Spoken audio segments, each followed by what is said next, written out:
ए, रुको, कौन हो तुम?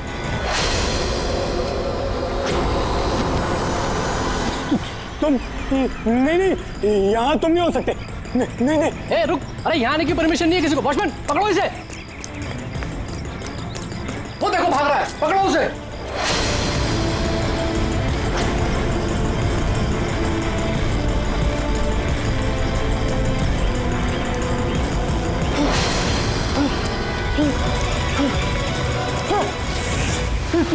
तुम यहाँ भी नहीं, तुम यहाँ नहीं हो सकते।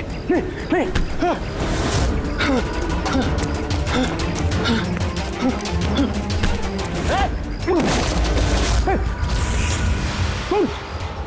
तुम मेरे पीछे क्यों पड़े? तुम मुझे मार दोगे। अरे कौन है? रुक।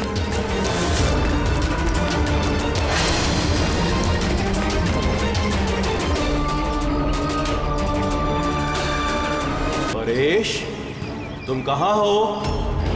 मैं तुम्हारी मदद करने आया हूँ। देखो, डरो नहीं, सामने आओ। मैं तुम्हें उससे बचा लूंगा।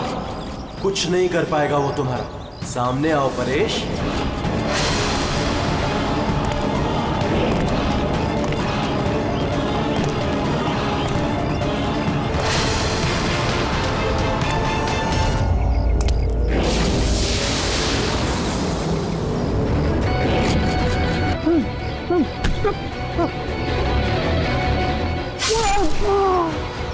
ए, कौन है वहां पे? हाँ?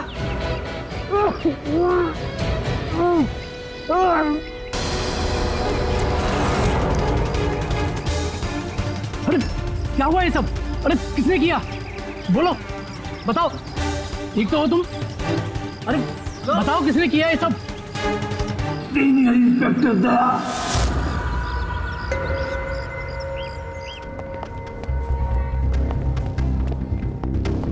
हाँ डॉक्टर साहब, पेशेंट खतरे के बाहर है, लेकिन अभी भी बेहोश है। कौन है, कुछ पता चला? हाँ, इसका नाम परेश है, लेकिन अभी तक बेहोश है। होश में आने के बाद आप लोग मिल सकते हैं। ठीक है डॉक्टर साहब, थैंक यू। वैसे आपने हमें क्यों बुलाया? इनके कारण। इनका कहना है कि हमला करने वाला आप ही की टीम का है। व्हाट? क्या बकवास कर रहे हैं आप? सीआईडी का काम होता है आम आदमी को मुजरिमों से बचाना, हमला करना नहीं, समझा? सब सच बकवास ही लगता है, लेकिन ये बकवास नहीं है, क्योंकि पीड़ित ने खुद मुझसे कहा है। क्या बताया उसने? किसने हमला किया उस पर, बताओ। दया। व्हाट? क्या बोल क्या रहे हो? मैंने उस पर हमला किया? हाँ, उसने मुझसे यही कहा है कि आपने ही उस पर हमला किया है और आप उसे जान से मारना चाहते हो। क्या?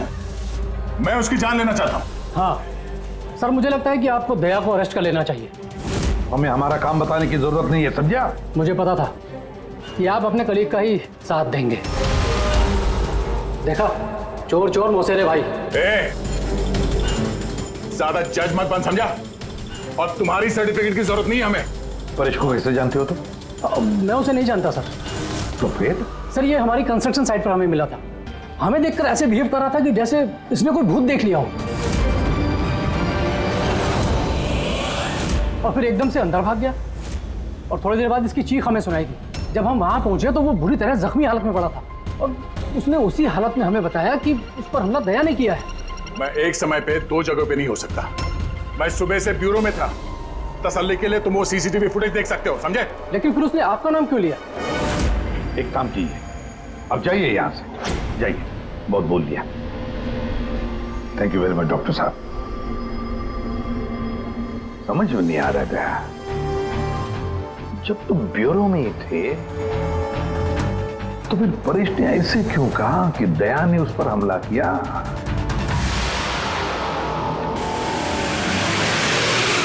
एक बात बताइए, जब आप लोगों ने यहाँ पे परेश को जख्मी हालत में देखा था तो उसके साथ में कोई था या किसी को आते जाते देखा हो?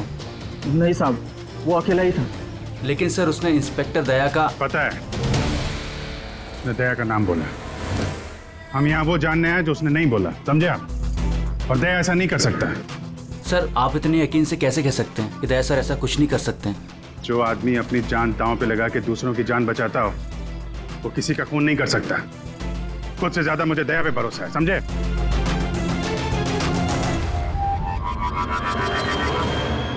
आसपास चेक करते हैं, शायद कोई सबूत मिल जाए।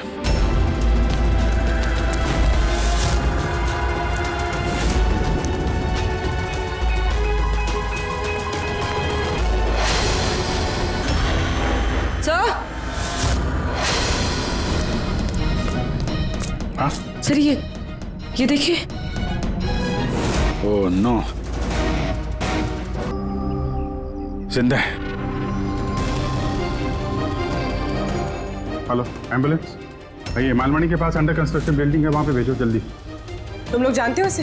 ये तो सुबह सर है, ये 2-3 बार पहले फ्लैट देखने आ चुके हैं। लेकिन सर इसे हुआ क्या है? शायद ऊपर से गिरा है।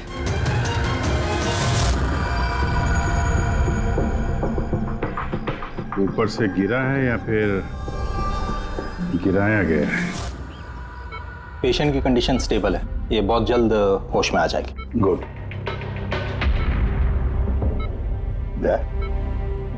क्या हो गया, इसे तुम ऐसे क्यों देख रहे हो? जानते हो इसे? साहब, अभिजीत तुम यहाँ क्या कर रहे हो? जिस अंडर कंस्ट्रक्शन बिल्डिंग में इस परेश पे हमला हुआ है, वहां पे हमें एक और आदमी जख्मी हालत में मिला। और एक आदमी? कौन है वो? तो वॉचमैन बता रहा था उसका नाम सुबू है, वहां पे 2-3 बार आया था मकान देखने के लिए। उसके हाथ में से हमें ये कपड़े का टुकड़ा मिला है। अच्छा, छोड़ दो मुझे मत मारो, छोड़ दो मुझे, मत मारो मुझे, छोड़ दो मुझे।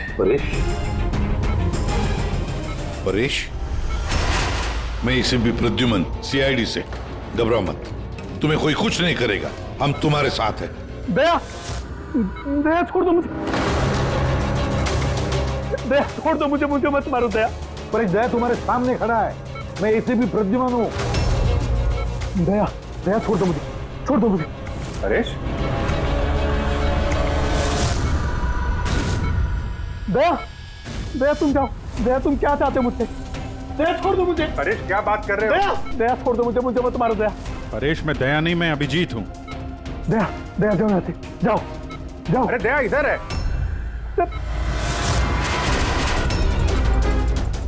दया छोड़ दो मुझे मत मारो दया। परेश इधर देखो, हम पहले मिल चुके हैं, तुम जानते हो मुझे। दया छोड़ दो मुझे मत मारो। सब दया हो, तुम सब दया हो, मुझे मत मारो।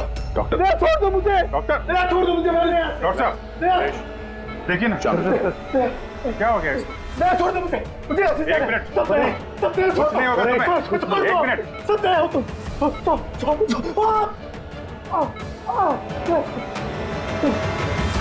सब दया हो तुम सब दया हो।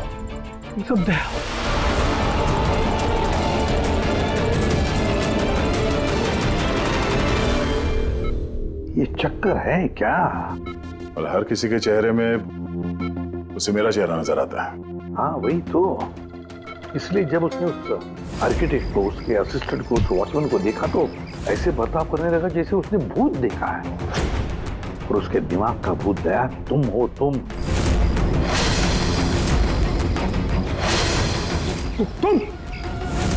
और इसीलिए उसे लगता है कि तुमने उस पर हमला किया है, क्योंकि हमलावर में भी वो तुम्हें ही देख रहा होगा। तो मेरी समझ में ये बात नहीं आ रही सर कि मेरा ही चेहरा क्यों? दया, तुम कह रहे थे ना इसे तुम पहले से जानते हो। कैसे? सर लगभग 15 साल पहले मैंने इसे गिरफ्तार किया था सर। हाँ, और 2 साल पहले ये जेल से छूट गया, और पिछले 2 साल में अलग अलग केस में मैंने इसे 2 बार अरेस्ट किया सर। अभिजीत, ये परेश पुराना मेहमान है दया का। पर परेश पे हमला किया किसने और क्यों?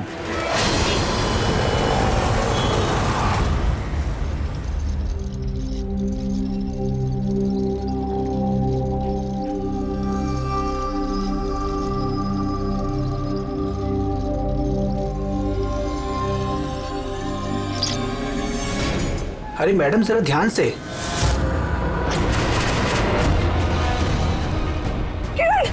कौन किरण? मैं कोई किरण नहीं हूँ। अरे क्या कर रही है मैडम, क्या कर रही हैं आप? आपको कुछ गलतफहमी हो रही है मैम। अरे मैडम, आप ठीक तो हो ना? कौन किरण?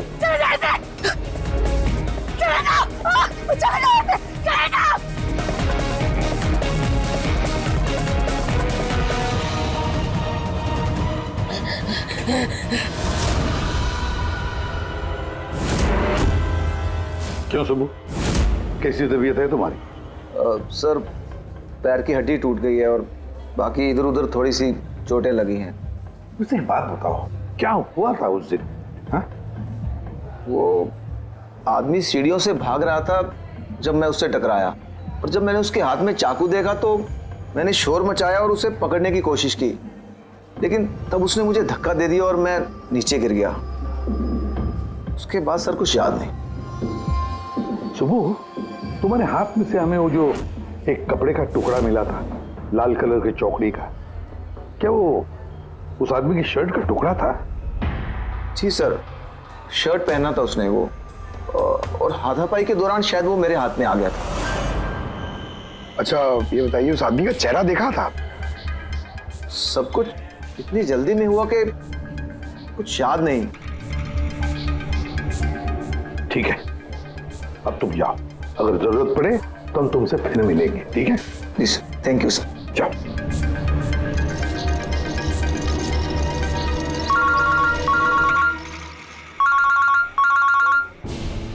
आ गया? क्या? कहां पर? अच्छा ठीक है, मैं अभिजीत और पुरी को भेजता हूं उधर। हाँ हाँ, अभी अभी। यस। क्या हुआ सर? मैं बता रहा था कि किसी सुपरमार्केट में एक औरत आसपास के सभी लोगों पर हमला कर रही थी और हर एक को किरण किरण किरण नाम से पुकार रही थी। देखिए मैडम, हम लोग सीआईडी से हैं, आपकी मदद करने के लिए आए हैं, ठीक है? ये चाकू हमें दीजिए। तुम्हें किरण हो? देखिए मैडम, मैं किरण नहीं हूँ, मैं इंस्पेक्टर अभिजीत हूँ। मैं तुम्हें भी जान से मार दूंगी, मैं नहीं छोड़ूंगी। आप प्लीज नहीं छोड़ूंगी। चाकू रखिए। तुम भी किरण हो, मैं बोल। क्या हुआ? सॉरी। Oh no. अरे क्या हो गया? ये औरत गिर कैसे गई? क्या हुआ? हटिए, आजा। एक्सक्यूज मी, हटिए, पीछे हटिए। एक मिनट पीछे आइए। हुआ क्या है इसको? मैडम, क्या हुआ इसे? मैडम, सर ये तो मर चुकी है। क्या? टेट्राकोटॉक्सिन या ब्यूरारे नाम का जहर इंजेक्ट किया गया था, जिसकी एक बूंद भी जानलेवा हो सकती है। मगर ये जहर तो हमारे देश में आसानी से नहीं मिलता ना? सिर्फ उसे ही मिलता है जो बड़ा रिसर्च कर रहा हो। तो भगदड़ में किसी ने वो पॉइजन इसे इंजेक्ट कर दिया। मगर एक काम करो, इस हादसे के वक्त का जो सीसीटीवी फुटेज है ना, वो अच्छी तरह से चेक करो। खूनी की तस्वीर उसी में मिलेगी। सर। और सर, इस परेश का क्या? इसे हर जगह मैं ही क्यों दिखता हूँ? सालू के साहब, मुझे तो ये केमिकल की बहुत बड़ी गड़बड़ लग रही है। ठीक है फ्रेडी, बस ये वाकई किसी खास केमिकल की वजह से, क्योंकि मुझे इस परेश के दिमाग में एक अलग किस्म का केमिकल मिला है। तुम्हारे कहने का मतलब है कि इसी केमिकल की वजह से इन दोनों का बर्ताव एक जैसा है और एक ही चेहरा इन दोनों को दिखता है। हाँ बस, और मैं इस केमिकल को और डिटेल में समझने की कोशिश कर रहा हूँ। मतलब जब तक इस परेश के दिमाग पर इस केमिकल का असर रहेगा, हमें कोई जवाब नहीं मिलेंगे। और अभिजीत, ये कपड़े का टुकड़ा जो आपने हमें दिया था, इसमें से भी हमें कुछ मिला है। कमाल है तारिका जी, आज तो फोरेंसिक में एक के बाद एक सबूतों का खजाना हाथ लग गया है। क्या मिला क्या आपको? ये कॉटन का कपड़ा है और इसके रेशो में आटे के कुछ ट्रेसेस मिले। आटा? सिर्फ आटा? सिर्फ आटा। हाँ वाकई खजाना तो हाथ लगा है। आटा। सर ये फोटोग्राफ है सर। ये जितने भी लोग हैं, इनमें से किसी ने उन्हें पॉइजन का इंजेक्शन दिया सर। अब और एक काम करो, ये जितने सारे लोग हैं ना, इन सब की मूवमेंट ट्रैक करो। शॉपिंग मॉल में खून होने से पहले ये लोग कहाँ थे, कहाँ से आए, क्या क्या कर रहे थे, और खून होने के बाद में देखो ये लोग कहाँ कहाँ गए। ओके?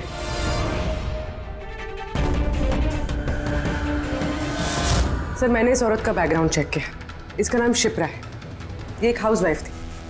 सर परेश तो फिर भी एक मुजरिम है, उसके कई दुश्मन हो सकते हैं, लेकिन इसकी किसी से क्या? वजह तो कुछ भी हो सकती है पूर्वी, लेकिन एक बात कॉमन है शिप्रा और परेश के बीच में, उन दोनों के ब्रेन में वही केमिकल मिला है, तो उन दोनों का दुश्मन भी एक ही हो सकता है। इस किरण के बारे में क्या पता चला?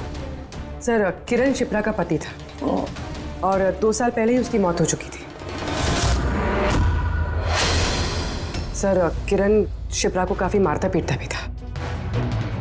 कोई ना कोई बात तो है इस परेश और शिप्रा के बीच में, कोई कॉमन बात जिसकी वजह से ये दोनों भी उस खूनी के निशाने पर आ गए। क्या हो सकती है वो कॉमन बात? क्या हो सकती है? सर मैं परेश के पड़ोस में पिछले 5 साल से रहता हूँ, पर अजीब बात है सर, ना मैंने उसे कभी देखा ना कभी मुलाकात हुई। और कोई नहीं है परिवार में उसके? सर उसके पिताजी थे जिनकी मौत तब हो गई थी जब वो जेल में था, और कोई नहीं है। सर शिप्रा का हस्बैंड बहुत स्ट्रिक्ट था, वो उससे मिलना तो दूर किसी से बात तक करने अलाउ नहीं करता था। इनफैक्ट वो तो उसको मारता पीटता भी था। सर उसके हस्बैंड के डेथ के बाद ना मैंने बहुत कोशिश की कि मैं उससे बात करूं, उससे पूछूं, लेकिन उसने इंटरेस्ट नहीं रखा।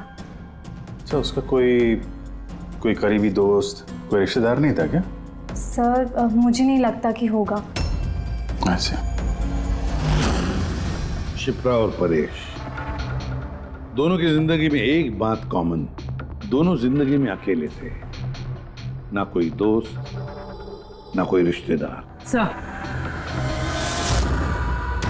सर दोनों में एक चीज कॉमन है। क्या? सर हमने परेश और शिप्रा का कंप्यूटर चेक किया, तो उनकी कंप्यूटर हिस्ट्री से पता चला है कि दोनों ने ही ऑनलाइन सपोर्ट ग्रुप ज्वाइन किया था। अच्छा, ऑनलाइन सपोर्ट ग्रुप मतलब?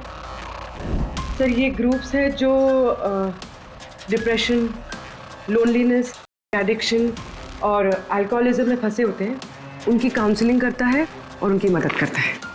सर शिप्रा ने 2 हफ्ते पहले ही एक ऐसा ग्रुप ज्वाइन किया था जो शादीशुदा जिंदगी में परेशान लोगों की मदद करता है, और परेश ने अपने अकेलेपन से निकलने के लिए पिछले महीने ही ऐसा ग्रुप ज्वाइन किया था।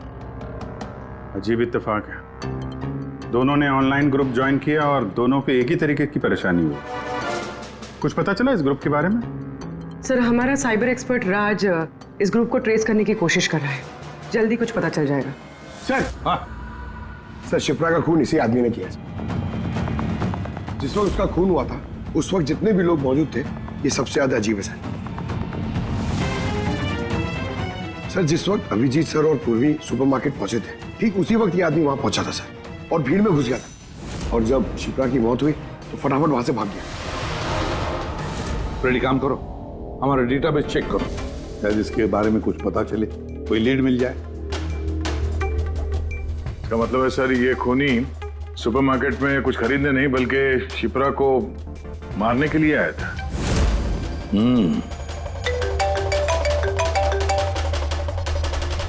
हाँ राज, ओके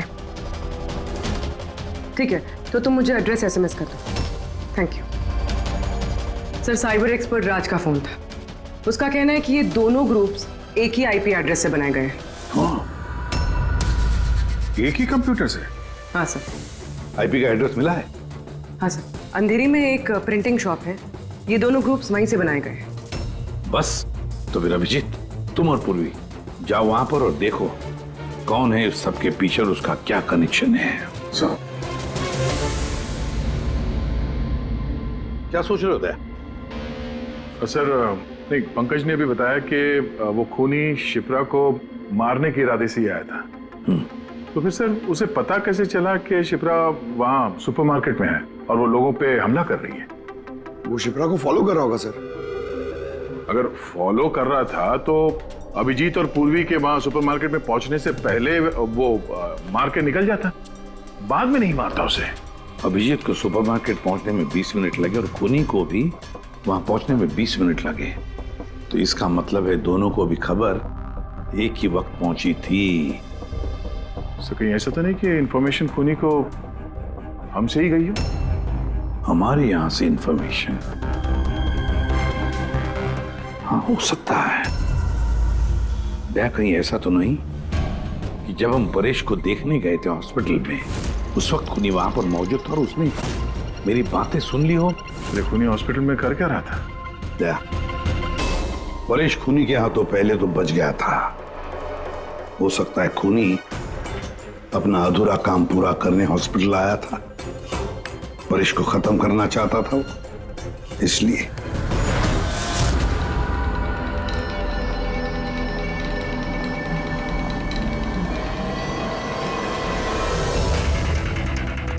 डॉक्टर साहब, क्या आपने इस आदमी को देखा है?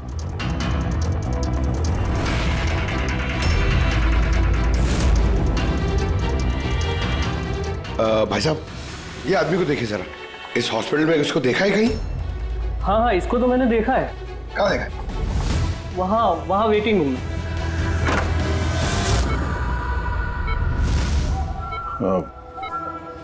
क्या कोई आया था क्या? नहीं सर, यहाँ कोई नहीं आया। ठीक। हाँ दया। सर परेश तो ठीक है, पर वो खूनी अभी तक दिखा नहीं। कहीं तो छुप कर बैठा ही है दया, सही वक्त का इंतजार कर रहा है। वेटिंग रूम में भी चेक किया सर, अभी कोई नहीं है। तो यही पता है, पर कहाँ छुप कर बैठा है ये?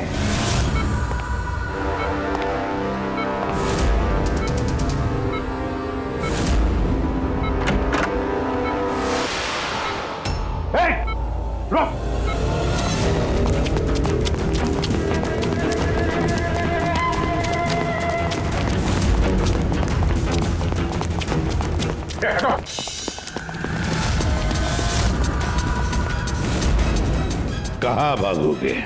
रुक!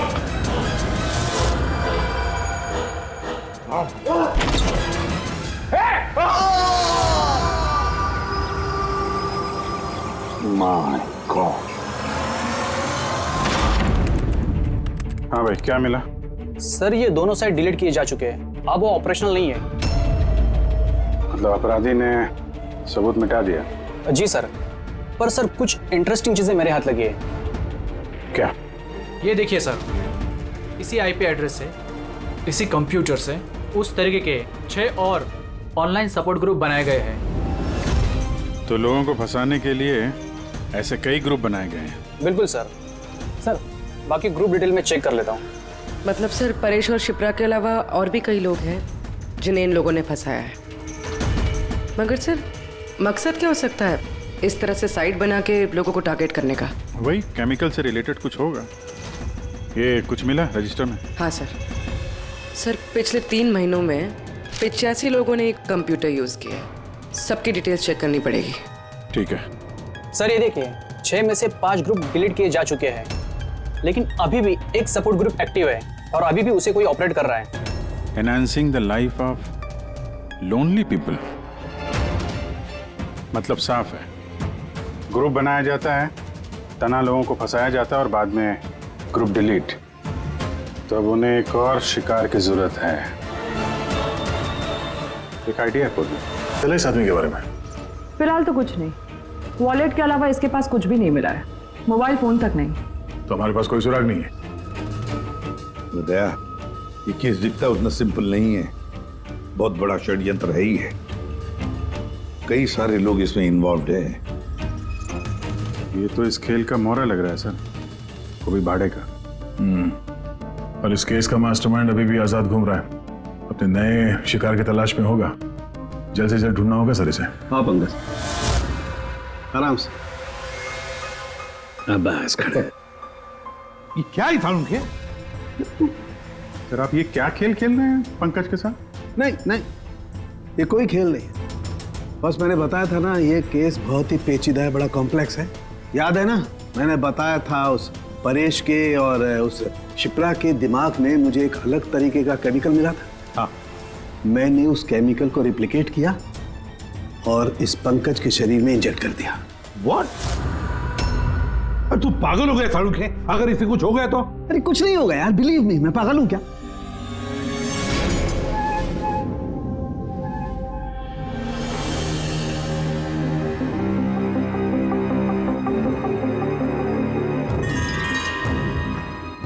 पंकज, अब आंखें खोलो, देखो तुम्हारे सामने कौन खड़ा है। तो फ्रेडी सर है। ग्रेट, ये फ्रेडी सर है ना। अब इस तरफ देखो पंकज, यहां कौन खड़ा है?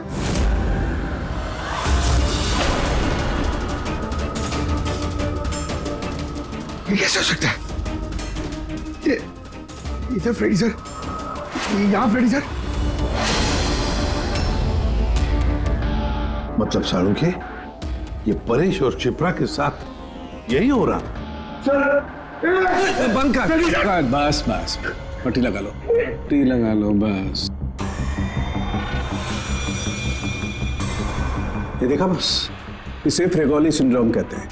इस सिंड्रोम में इंसान को एक ही चेहरा हर चेहरे में दिखाई देता है। उस इंसान का चेहरा जिसे या तो वो सबसे ज्यादा नफरत करता है या जिससे सबसे ज्यादा डरता है। पंकज, मुझसे इतनी नफरत करता है तू? अरे सर, आपसे नफरत थोड़ी करता हूँ सर, आपसे तो मैं डरता हूँ। पंकज को मैंने इस केमिकल का बहुत थोड़ा सा डोज दिया, इसीलिए इस पर वैसा असर नहीं हुआ जैसा शिप्रा पर और परेश पर हुआ था।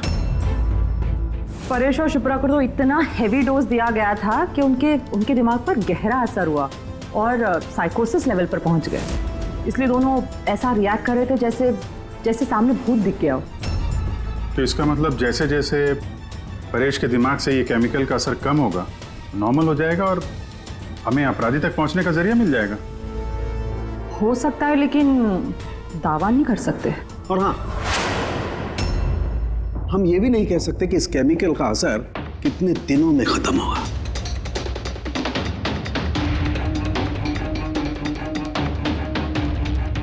अगर हम परेश के ठीक होने का इंतजार करेंगे तो बहुत देर हो जाएगी। हमें कोई और तरीका ढूंढना होगा, कोई और तरीका। हाँ पूर्वी।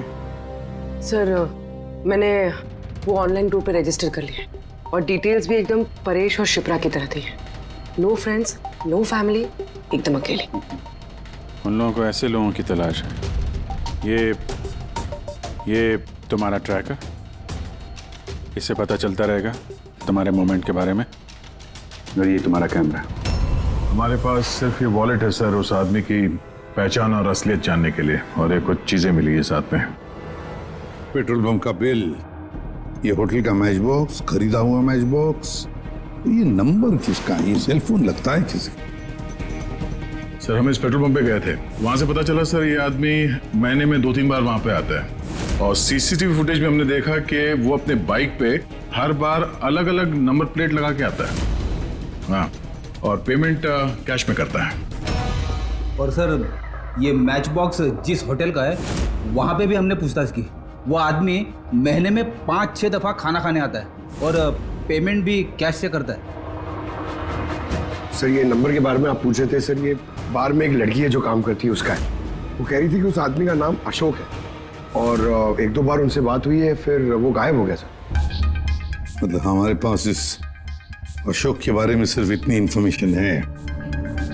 एक काम करते हैं, ये सारी जो लोकेशंस है ना, पेट्रोल पंप, बार और ये होटल, देखते हैं कहाँ पर है। जरा मैप दिखाओ।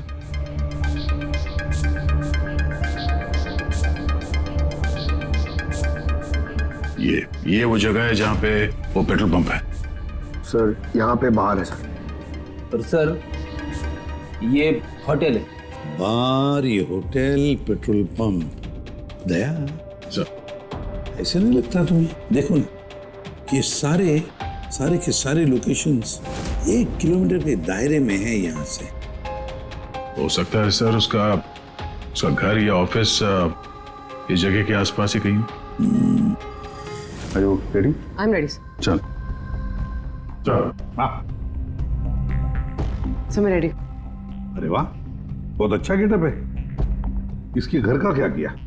सर, पूर्वी के लिए भाड़े पे 1 हफ्ते के लिए घर लिया। I mean, अल्पा के लिए। अल्पा, ठीक है, गुड। लेकिन पूर्वी, चौकन्ना रहना। उनका पहला कदम क्या होगा हमें पता नहीं है। Yes. Good luck. Thank you sir. अब एक काम करते हैं, इस 1 किलोमीटर के दायरे में इस अशोक का फोटोग्राफ दिखाते हैं, सबको दिखाते हैं। शायद कोई निकले जो इसको जानता हो।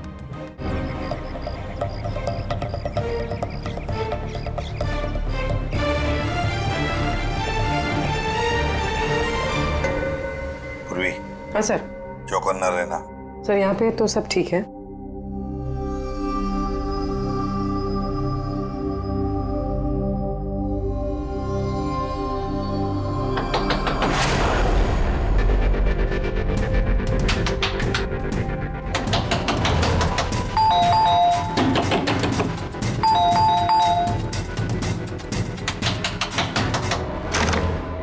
जी कहिए। वो मेरे पीछे ना कुछ गुंडे पड़े, मैं अंदर आ सकती हूँ प्लीज?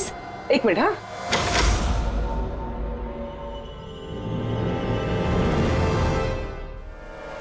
हाँ हाँ जल्दी आओ। क्या क्या क्या हुआ क्या तुम्हें? अरे ये तो आदिति है, शिप्रा की पड़ोसन। वो एक्चुअली मेरे पीछे कुछ गुंडे पड़ गए थे, मुझे समझ नहीं आ रहा था इसलिए मैं आपके घर आ गई। कोई बात नहीं। Thank you miss. अल्पा। और तुम? अदिति। बैठो। आप प्लीज मुझे एक गिलास पानी देंगे प्लीज? अभी लाती हूँ।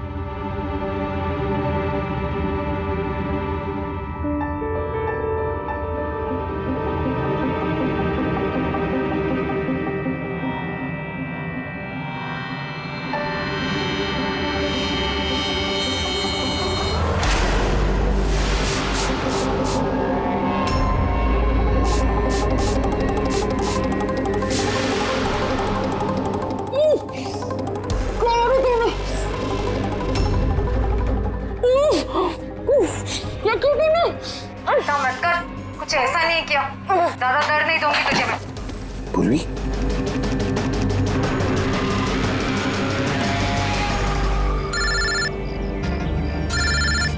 हाँ सर। क्या शिप्रा की पड़ोसन अदिति? सर मैं फौरन वहां पहुंचता हूं। नहीं सर, अब अशोक का भी पता नहीं चला। ये सर। सब कुछ प्लान के मुताबिक तो चल रहा है। अब देखते ही आदिति पूर्वी को कहां लेकर जा रही है। अरे ये क्या, ट्रैकर एक ही जगह पे, मूवी नहीं हो रहा। कहीं ऐसा तो नहीं उन लोगों को ट्रैकर के बारे में पता चला हो, निकाल कर फेंक दिया हो। माय गॉड, अब तक पहुंचेंगे कैसे इन सब तक?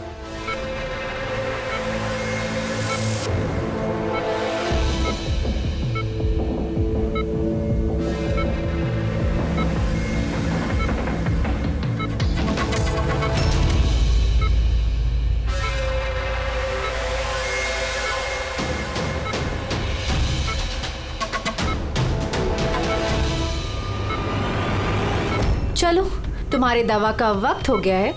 अब अच्छे बच्चे की तरह दवा लो और तुम बिल्कुल भी टेंशन मत लेना, तुम्हें ज्यादा दर्द नहीं दूंगी। कौन हो तुम? छोड़ो मुझे, छोड़ो मुझे। चिंता मत करो, मैं तुम्हें दर्द नहीं दूंगी। छोड़ो मुझे।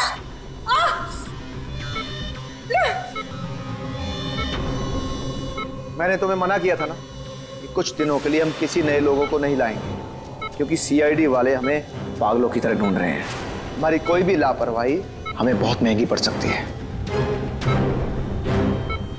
सर अदिति का घर बंद था, दरवाजा तोड़ के हम लोग अंदर भी घुसे पर कुछ हाथ नहीं लगा सर। इस अशोक का भी कुछ पता नहीं चल रहा है। सर ऐसा लग रहा है हमारे लिए सारे रास्ते बंद हो गए। नहीं फ्रेडी, हमारे लिए कोई रास्ता बंद नहीं होता, हम सीआईडी वाले रास्ता बनाते हैं। सर वो लोग कहीं पूर्वी को केमिकल इंजेक्शन ना दे दे।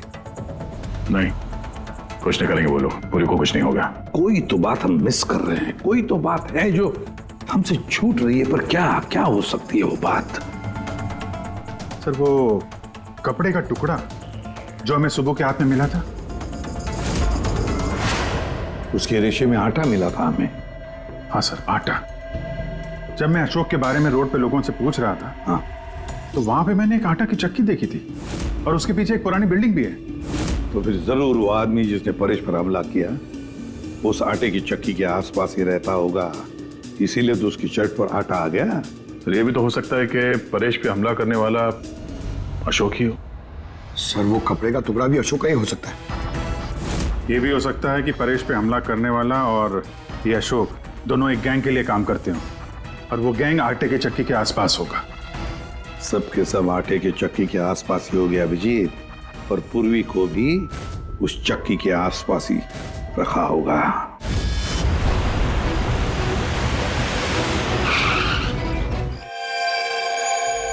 कोई अपने जगह से नहीं लेगा, कोई भी नहीं। पूर्वी कहाँ है? अदिति, पूर्वी कहाँ है?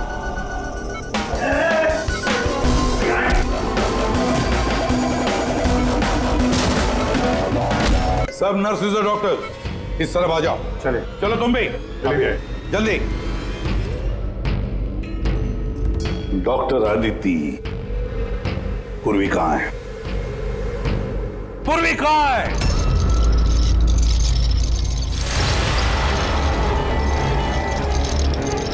तुम्हारी पूर्वी मेरे पास है एसीपी। सुब्बू तुम? हाँ, मैं। जिसे तुम लोग यहां वहां खोज रहे थे ना, वो तुम लोगों के साथ ही था। मुझे देखकर अफसोस तो हो ही रहा होगा ना। मुझे पता था सीआईडी कोई भी काम अधूरा नहीं छोड़ेगी, इसलिए मैं अपना हर कदम फूंक फूंक कर रख रहा था। लेकिन इस अदिति की बेवकूफी की वजह से सब गड़बड़ हो गया, और मुझे फंसाने के लिए तुमने अपने इस ऑफिसर को मेरे पास भेज दिया। लेकिन अब ये मेरे जाल में फंस चुकी है, और मुझे यही यहां से बाहर निकालेगी। तुम्हें क्या लगता है पूर्वी की आड़ लेकर तुम हमसे बच जाओगे? नहीं, लगता नहीं है, ऐसा ही होगा। अगर तुम अपने इस बहादुर ऑफिसर को जिंदा देखना चाहते हो तो मुझे यहां से जाने दो, नहीं तो मैं ये केमिकल इसके अंदर इंजेक्ट कर दूंगा, और उसके बाद क्या होगा तुम लोग सब जानते हो। पर ये सब तुम क्यों कर रहे हो? हाँ? अपने बेटे रवि के लिए। अपने बेटे के लिए? हाँ, मेरे बेटे को पार्किंसन नाम की बीमारी है। मैं अपने केमिकल से उस बीमारी का इलाज ढूंढ रहा हूं, और मैं जिस फार्मा में काम करता हूं वो मुझे इंसानों पर उसे ट्राई करने नहीं देते। इसीलिए तुमने अपने तरीके से लोगों को फंसा के उन पे ये एक्सपेरिमेंट करना शुरू कर दिया। अगर मैं ऐसे नहीं करूंगा तो मैं सही इलाज तक नहीं पहुंच पाऊंगा। कैसे पता चलेगा मुझे कि इन केमिकल्स का इंसानों पर रिएक्शन क्या होता है? और इसीलिए तुम सपोर्ट ग्रुप में ऐसे लोगों को टारगेट करते थे जो अकेले रहते थे, ताकि अगर वो गायब भी हो जाए तो किसी को भनक ना लगे, और तुम उन पर अपने एक्सपेरिमेंट्स आराम से करते रहो। हाँ? अकेलेपन से जूझ रहे परेश को मैंने अपने सपोर्ट ग्रुप के जरिए फंसाया और उस पर एक्सपेरिमेंट शुरू किया। लेकिन इन सबकी गलती की वजह से वो यहां से भाग निकला और तुम लोगों के हाथ लग गया। नहीं तो मेरा प्लान कभी फेल नहीं होता। तभी तुम उसकी जान के पीछे पड़े हुए थे। मैं तो उसे अंडर कंस्ट्रक्शन बिल्डिंग में ही मार डालता, लेकिन वो आर्किटेक्ट बीच में आ गया। वहां तुम भी तो जख्मी हालत में मिले थे, ये क्या चक्कर है? परेश को जैसे ही मैंने चाकू मारा मुझे लोगों की आवाज आई और मैं वहां से भागना चाहा, और हड़बड़ी में तुम्हारा पैर फिसल गया और तुम सीधे नीचे गिर गए। मैं तो वहां से भी भाग जाता, लेकिन मेरे टूटे हुए पैर की वजह से मैं भाग नहीं पाया। और इसीलिए तुमने विक्टिम होने का ढोंग किया, ताकि तुम सेफ भी रहो और किसी को तुम पे शक भी ना हो। और तभी तुम लोगों की नजर मुझ पर पड़ी। और शिप्रा का क्या? उसे तो तुमने किडनैप नहीं किया था, वो तो सुपरमार्केट में घूम रही थी। सपोर्ट ग्रुप में से अदिति ने शिप्रा को चुना, और हमने डिसाइड किया कि हम उसे किडनैप नहीं करेंगे और चुपचाप ये देते रहेंगे। खिलाड़ी तो तुम शातिर हो, पर थोड़े कच्चे हो, नहीं तो हमारे लिए सबूत नहीं छोड़ते तुम। याद है ना तुम्हारा वो शर्ट, उसका एक टुकड़ा, कपड़े का टुकड़ा, उस पर जो आटा लगा था ना, बस उसी के जरिए हम तुम तक पहुंच गए।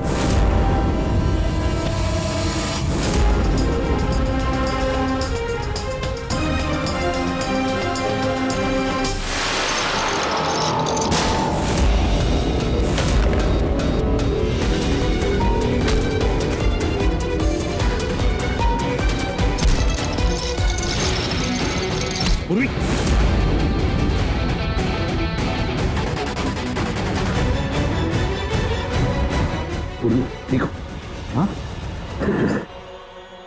क्या किया तुमने सुब्बू? कभी सोचा है? हाँ? अपने बेटे को बचाने के लिए तुमने न जाने कितने लोगों की जान दांव पर लगा दी, पर यह नहीं सोचा ना कि सही क्या है, गलत क्या है। तुम्हारे बेटे को तो हम अच्छी से अच्छी ट्रीटमेंट दिलवाएंगे, मगर तुम्हें जेल की सलाखों के पीछे बिठा देंगे। शायद फांसी का ऑर्डर भी आ जाएगा तब तक।